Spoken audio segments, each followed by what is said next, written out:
Pues empezamos. Yo como es la primera vez que hablo contigo y sé que todos te conocemos principalmente, bueno, te entiendo esta parte ya no, pero principalmente como actor, sí me gustaría saber qué es lo que te impulsa a ponerte a escribir o qué es lo que tú quieres dar a la literatura o qué es lo que la literatura te da a ti.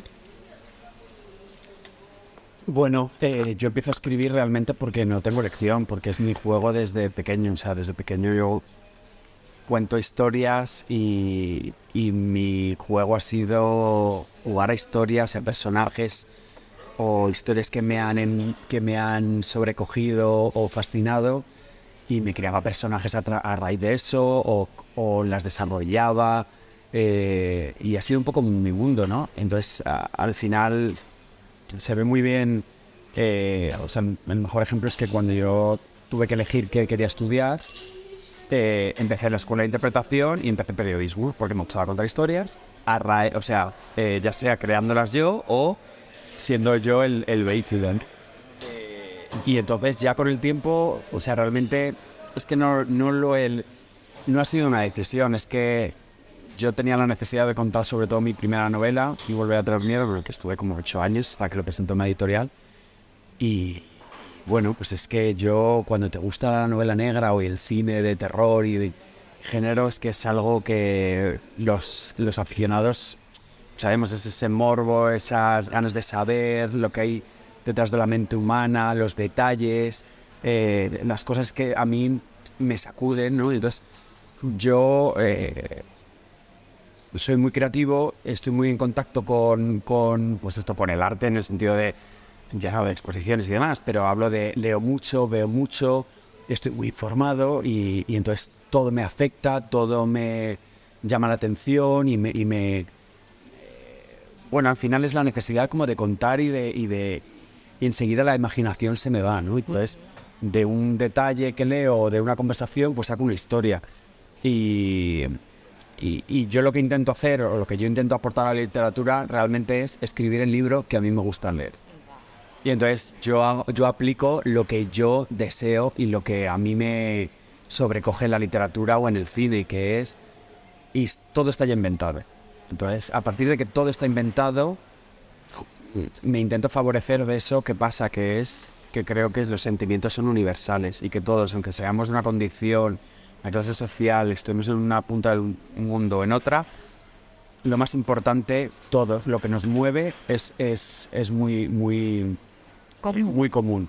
Y cuando ves los casos reales te das cuenta de los excesos que muchas veces se mueven por los instintos más básicos, ¿no? Son crímenes ocasionales, de gente que no está integrada y demás. Entonces lo que intento es escribir el libro que a mí me gustaría, que son esas historias impactantes que a mí me impactan y que me dejan cao y que quiero seguir leyendo y que a la vez me emocionan o que me hablan de algo o descubro algo que a nivel social o humano me toca y que es lo que hace que yo con el tiempo lo recuerde. Y yo creo que con el libro, lo hablaba ahora con este compañero, que pasa eso, que yo creo que claro, también como actor yo profundizo mucho en los personajes y en las novelas no se suele profundizar, en la novela de género no se profundiza tanto, entonces yo estoy convencido de que más allá de la trama y de los giros, con el tiempo te acuerdas de mis novelas por los personajes y por lo que vivieron. Entonces yo intento hacer esa fusión como de una novela más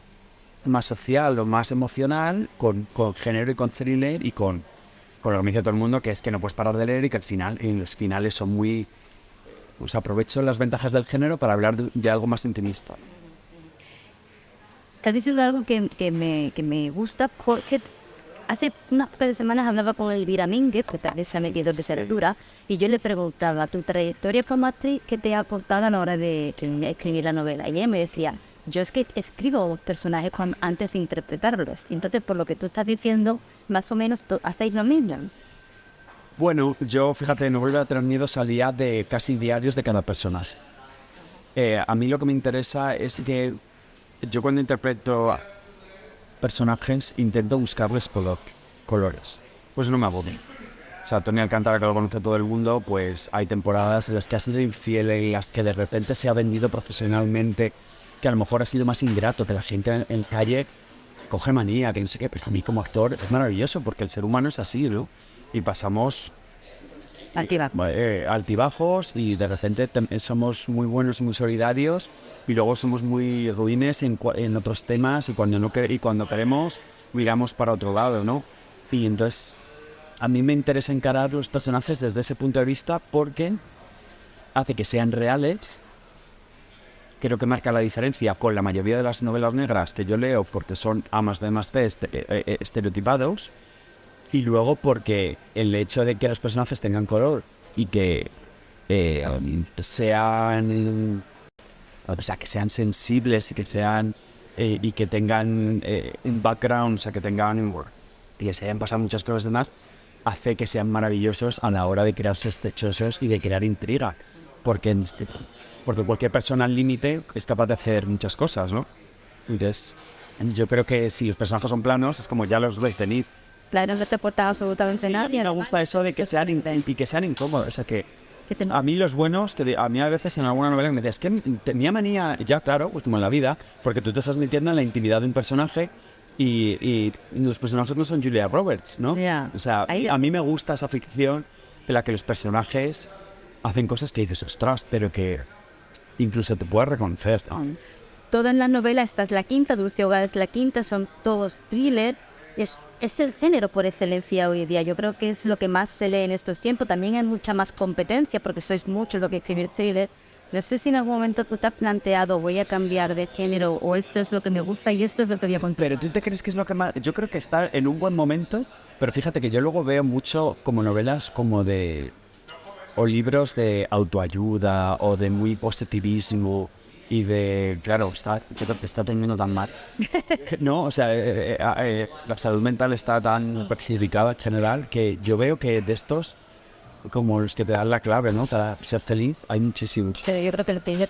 Sí, ojalá. Bueno, yo es que no lo puedo elegir, o sea, era por lo que te decía, al final es lo que yo consumo y es lo que me mueve y porque creo que la novela negra es adictiva, se está bien dicho.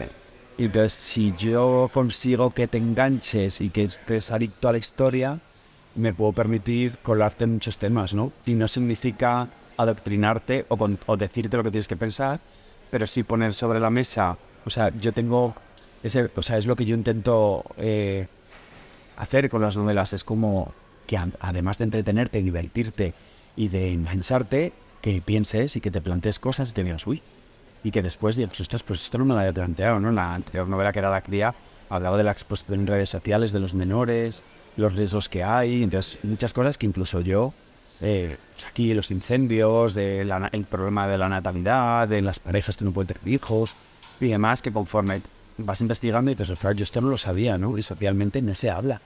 Ya, Pues creo que hay muchos tabús y que si puedo poner un poco el foco, sin decirte lo que tienes que pensar, pero yo creo que eso es que de eso se trata, ¿no? De enriquecerte también cuando lees. Claro, no, de poner temas de actualidad sobre la mesa para que el lector se Bueno, reflexione. para que hable de algo más el libro, que no sea solo un caso de una desaparición que ya hay 300.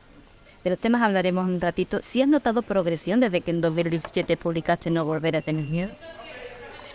Bueno, yo lo que noto es un oficio. O sea, quiero decir, todo se aprende y al final yo lo que noto es un oficio. O sea, lo que noto es que yo he perfilado mi camino. O sea, noto que estoy muy respaldado por mi editor y por la editorial, que hay un público muy fiel de lectores que esperan las novelas, que es el mejor de mis sueños, vamos, o sea, porque saben el estilo y lo que se van a encontrar, ¿no? Y eso hace... Eso me escribe un araño, porque yo tengo las ideas, pero además tengo un motor que me lleva como a crecer y como es un reto constante el sorprender a los lectores. Y hay una parte, o sea, yo creo que la novela negra, o sea, lo que yo noto es que al final, o sea, hago ejercicio de un privilegio que tengo, que es que me dedico a algo que ha sido mi juego desde pequeño. Entonces la novela negra tiene algo de juego y de ser canalla, que igual que yo de pequeño metía miedo a mis amigos y lo conseguía, pues ahora es, vale, que tú lees mucha novela negra y piensas que la novela va de esto y que te vas a encontrar esto, pues no. Y aunque pienses esto, pues no. Pues, o sea, que hay algo como de ponerte las pilas, que es muy canalla y que se crea una comunión muy divertida con los lectores, ¿no? la novela, por poner antecedente a los que escuchen la conversación o la lean, habla de una pareja, de Julia y de Rubén, que se van a vivir a una urbanización de lujo con el propósito de establecer, de mantener una estabilidad para tener un hijo y demás. Ella, de hecho, deja su trabajo para dedicarse o para intentar ser madre. Y en esa urbanización ocurren muchas cosas. ¿Qué ocurre en tu vida para que esa idea se cruce en tu cabeza? Bueno, pues vivir en una urbanización a las afueras del centro de la ciudad, tener un hijo que va al cole y conocer a muchas madres, muchos padres, muchas familias, y tener casas parecidas alrededor. También tengo una casa que da al campo. Bueno, realmente esto nace de un día que yo estaba leyendo en mi casa y bajé el libro y yo tengo vistas privilegiadas porque daba un campo y me pareció ver a alguien entre los árboles. Y entonces me asusté, ¿no? De repente tener la sensación de que alguien te está observando sin que tú lo sepas, es como... Y estuve un rato intentando saber si era alguien o un animal o tal. Entonces, bueno, conozco madres del cole, amigas, que pasan la mayor parte del día solas, ¿no? Y muchas de ellas, algunas son muy atractivas, muy guapas.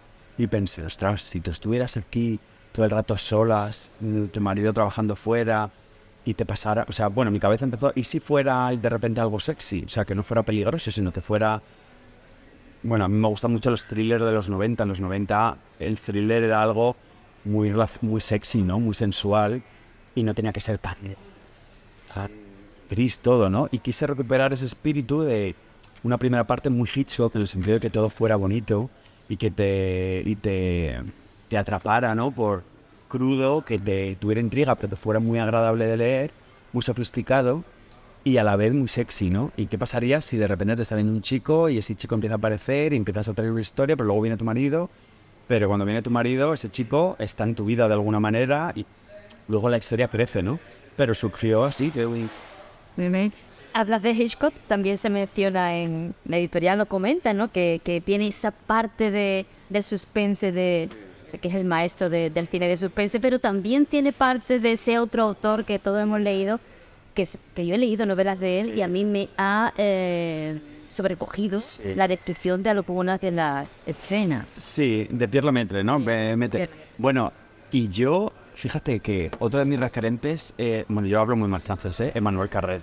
O sea, esa cosa que tiene como de hecho real, ¿no? O sea, algo... O sea, yo lo que quería hacer aquí es crear un mundo, pues lo que he dicho, pues tipo Hitchcock, atractivo, que te envuelva con 1000 posibilidades, que no sepas por dónde va la cosa, y que una vez que empiezas a atar cabos y piensas que sabes lo que sucede, haya nuevos giros, y que una vez que ya estés en la historia, casi hacer un poco lo que hacen estos maestros franceses, ¿no? Que es casi como si fuera un true crime. O sea, te pongo de testigo de la manera más cruda, con todos los problemas sociales, los lacras de los personajes, pero y además en los momentos es como presenciar un true crime.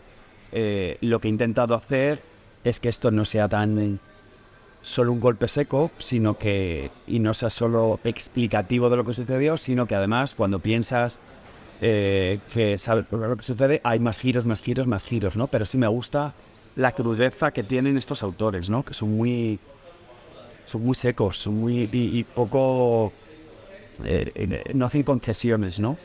Hay como un miedo en la novela negra también a que todo tiene que acabar bien, ¿no? No. Y tienes que estar, y a mí me gusta eso de que acabe y que digan, bueno, el final de Dulce Hogar es una bestialidad, pero a mí me encanta eso, que el lector haga, ostras, atrevido, o sea, y hay tantas cosas que digo, jolín, todo este recorrido, y me lo terminas así, digo, bah. Ya no es que me hayas tomado el pelo, sino que hay cosas de no sigue la esencia. Y incluso Pierre Lemaitre, en Vestido de novia, que es tan buenísimo. Incluso a mí había veces cuando ella empieza a hablar con el padre al final, que es hasta cómico, simpático, y pensé, ay, me he sacado. De la historia. Sí, Yeah. Me encanta el giro, me encanta el efecto y cómo está contado, pero de repente, hija, que no te he dicho que no sé qué, y dije... ¿A qué viene esto? ¿Por qué? Si esto es bestia, ¿no? Sí, son esas lecturas que tú vas leyendo y te vas escribiendo en ti mismo, porque sabes que te va a venir ya el tasca. Que ahora, como ser consecuente con lo que tú has ido plantando. Exactamente. Bueno, esa pureza la tenemos al principio del libro, en las primeras páginas. Que leí que tú a la hora de escribir, bueno, leí o te escuché en una entrevista que me llamó la atención que tú te habías metido tanto en la historia y que lo que te rodeaba era tan parecido a lo de la novela que tú a veces incluso pasabas un poco de miedo. Claro, es que yo esto lo empiezo a pensar y claro, cuando lo empiezo a pensar, pues como ahora que estoy conectado con la historia, no estoy escribiéndolo literal, estoy trabajando en otra cosa, pero todo el rato estoy conectado, entonces escribo a partir de cosas cotidianas que yo le saco punta. Entonces, pues un repartidor de venta de un pedido que has hecho, tú abres la puerta y nunca se le escribís. ¿Y qué pasa si tal? Pues empecé a sacar ese tipo de cosas, pero claro, estás pensando en un contexto muy parecido al mío, con lo cual, claro, es como sacar punta a todos los peligros que pueden suceder, ¿no? Y luego, cuando ya me puse a escribir ya el borrador, estaba fuera de Madrid, con lo cual yo tenía cierta distancia. Dio la casualidad de que me salió un rodaje en Soria, entonces tuve que pasar un par de noches en Madrid, yo solo. Y entonces, claro, me pasé un poco lo de Julia, de qué bonita es mi casa, pero cuando estoy acompañado, estar solo yo aquí y encima con todo esto que he trabajado y que he metido en mi mente, de repente me pasaba como ver la peli. Entonces, claro, en mi casa pasa igual, tengo una cristalera que da al campo y que de día es maravillosa y que de noche es una cortina negra. Y que si alguien te está viendo, tú ni te enteras, ¿eh? No sabes quién acecha. Claro. No sabes quién acecha. Oye, los personajes, vamos a hablar un poquillo de ellos. Julio y Rubén son los principales. Tienen vecinos también. Pero ¿qué nos puedes contar de él y de ella? Bueno, pues un poco Julia y Rubén son dos personas muy independientes, o sea, que han disfrutado sus trabajos. Es gente que él es piloto de una aerolínea con vuelos internacionales y ella ha sido azafata. Creo que eso ya dice mucho, ¿no? Gente que está acostumbrada a vivir fuera a ver mundo, a disfrutar, a llevar un tipo de vida, pues, es como zapatos y zapatas, pero bueno, que es gente con una alegría, con independientes, Con mundo. ¿no? Y que bueno, que están enamorados y que intentan que sientan cabeza un poco más tarde de lo normal. Normalmente la sociedad es porque no se encuentra esa estabilidad y ellos ha sido un poco por elección propia, porque han disfrutado, entre otras cosas, de su sexualidad y de su vida, ¿no? Y que cuando intentan ser padres y demás, pues les cuesta. Entonces, sobre todo Julia es el hilo conductor de la historia y quería mostrar y hablar de como un tipo de mujer que ha sido muy independiente, que ha sido muy empoderada, ¿no? En el mejor sentido de la palabra, de cómo le está costando ser madre y que incluso este tipo de mujer tiene en sus venas ya metido tan a conciencia el tema de la culpa y de los convencionalismos, que incluso alguien así empieza a caer en esa cosa supersticiosa y de culpa de, a lo mejor yo no soy madre porque no soy el tipo de mujer, a lo mejor no me lo he ganado, entre comillas, ¿no? A lo mejor y sí sentar la cabeza, a lo mejor esto es que estoy todo el día viajando, todo el día no sé, a lo mejor tengo que estar en un sitio, ¿no? Y a lo mejor en vez de vivir en el centro, salir de copas, irme al cine a las 10 de la noche, 3 semanas, no venir a dar, a lo mejor tengo que tener una vida más cotidiana y a lo mejor tengo que, pues eso, crear un hogar, el hogar ideal para tener. Y pues ahí arranca, ¿no? Con una mujer que se ve intentando, cruzando los dedos para ver si eso ya le hace ser madre y que en las circunstancias la ponen contra la pared porque lo que se encuentra es gente alrededor que tiene una felicidad que ella no consigue, que además se la explotan en la cara por las redes sociales y que todo el mundo es maravilloso y además no tienen tacto con ella, ¿no? A la hora de hacer que eso, todas las denuncias, comentarios y demás, y que le hace esa atracción por el chico, además le hace plantearse de, ¿y si estoy buscando una felicidad? Que yo creo que eso nos ha pasado a todos. Pongo el foco en la maternidad, pero tiene que ver con las elecciones profesionales de pareja, matrimonio, de estudiar aquí o fuera, o sea, va más allá, ¿no? Por esa sensación que tenemos todos, además, como de se nos mete tanto la idea del éxito y de triunfar y hasta dónde llegas, para qué he venido yo aquí a este mundo, ¿no? Que a veces es como de nos obsesionamos con algo Y dices, a lo mejor estoy bien, a lo mejor, ¿no? A mí me lo dicen como actor y no quieres irte a no sé dónde y a lo mejor y te estás poniendo toda la energía en trabajar y dices, yo soy feliz.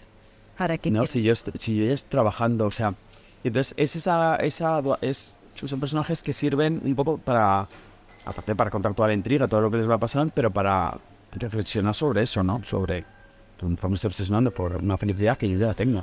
Sí, esas son las imposiciones sociales, ¿no? Y las cosas de que vemos a la gente alrededor de ciertas cosas y pensamos que todos tenemos que Y hacer lo las mismo. frustraciones, el no alcanzar, o sea, tenemos unas expectativas, se nos crean expectativas tan altas que no conseguirlas crea mucha frustración y las redes sociales es terrible para eso, porque todo el mundo es feliz, todo el mundo lo consigue, todo el mundo habla de los éxitos, pero no de los fracasos, Claro. ni de cómo conseguirlos, ni del trabajo, ni de cómo cuesta.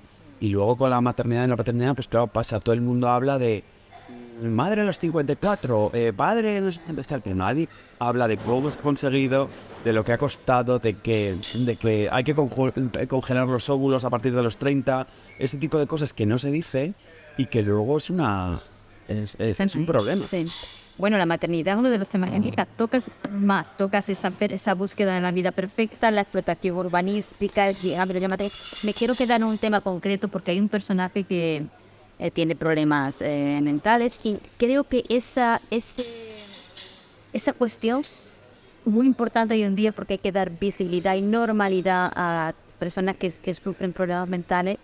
Los novelistas, por ejemplo, creo que siguen haciendo una gran labor. He leído algunas novelas recientemente que trataban sobre este tema y creo que que es muy positivo, ¿no? Crear personajes con problemas mentales que, en fin, creo que hacéis una labor en ese sentido bastante.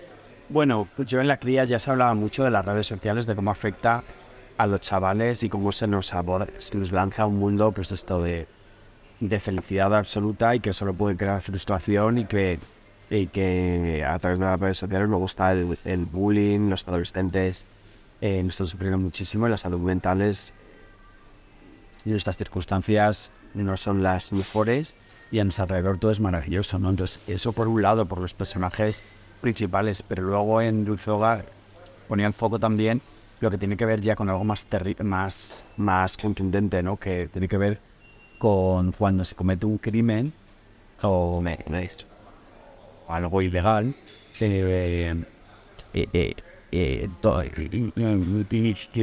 y puedes, o sea, ¿dónde está la barrera?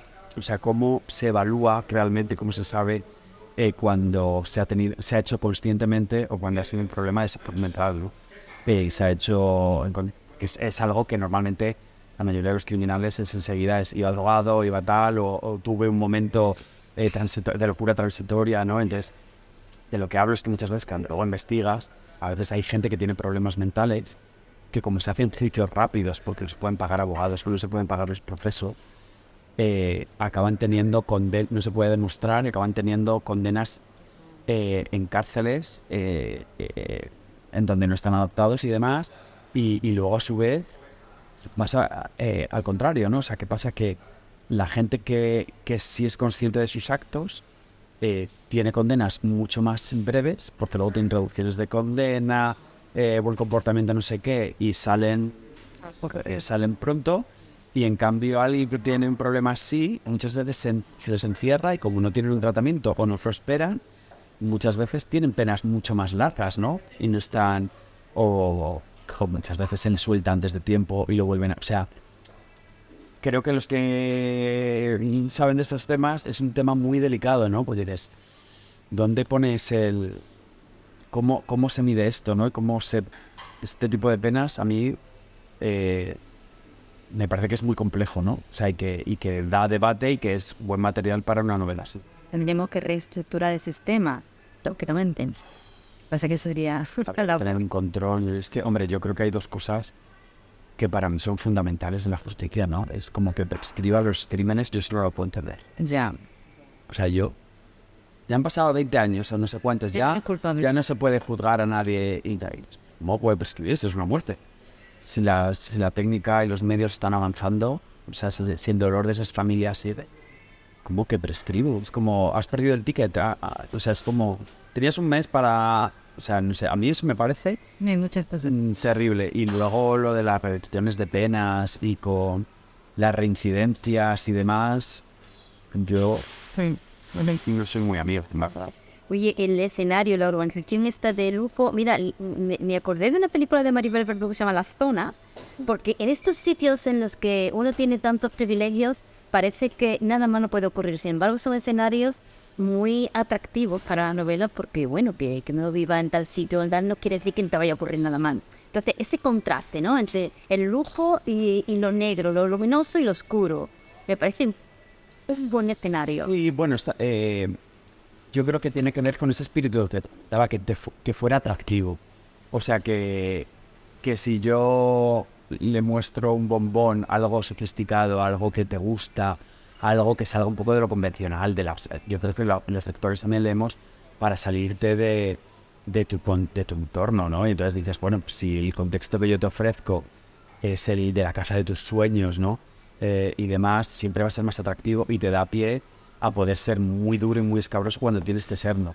Pero que lo puedas tolerar, porque si no, creo que... y que una vez que ya te he ganado, te puedo contar lo otro, pero si no, se hace demasiado sórdido. Y a mí me gusta que dentro de lo... crear ese morbo, ¿no? Esa dualidad, que sea muy fuerte, pero que no puedas dejar de leerlo porque en el fondo hay algo que te gusta, ¿no? ¿Tú te ves ahora que ya llevas 5 novelas, que no es poca cosa, dejando la interpretación a favor de la literatura? Pero yo espero no tener que elegir, porque además creo que inevitablemente, o sea, aprendo con uno con el otro y al final lo que sé de uno lo pongo en la práctica con lo otro y todo tiene que ver con llegar hasta el fondo de las historias que cuento, de los personajes que cuento. Pero bueno, inevitablemente, o sea, a mí hay algo que valoro mucho y que por eso soy muy consciente del privilegio, que es que yo cuento mis historias, que yo soy dueño de lo que cuento y tengo suerte de estar respaldado y que por eso lo de una al año yo no lo veo como una tortura, es que es una suerte. Es que sé que si yo escribo en tanto tiempo, esa novela está... Pero compaginar. Claro, lo que pasa es que como actor tú dependes de otro, Ya. de que te elijan, de que se dé y demás, y es una... Yo lo que veo mira, una cosa que veo por los libros es que el trabajo que siembras lo recoges. Si a ti te gusta esta novela, te vueltas anteriores. O sea, las novelas están vivas. Yo tenía miedo de, no, los libros se quedan en las estanterías, no sé qué. No. O sea, yo lo que estoy viendo es que si eres constante y si tu estilo y tu... O sea, si hay lectores que te siguen y te gustan, se leen. Y por eso constantemente salen ediciones de los anteriores libros. Es un boca a oreja, o sea, es algo maravilloso. Y voy creciendo también en posición y en que ya puedo vivir de escribir y demás. Y como actor no. Como actor tú puedes hacer una obra en el teatro español llenando 700 butacas que te van a ver y no volver a hacer teatro bueno en 2 años. Ya.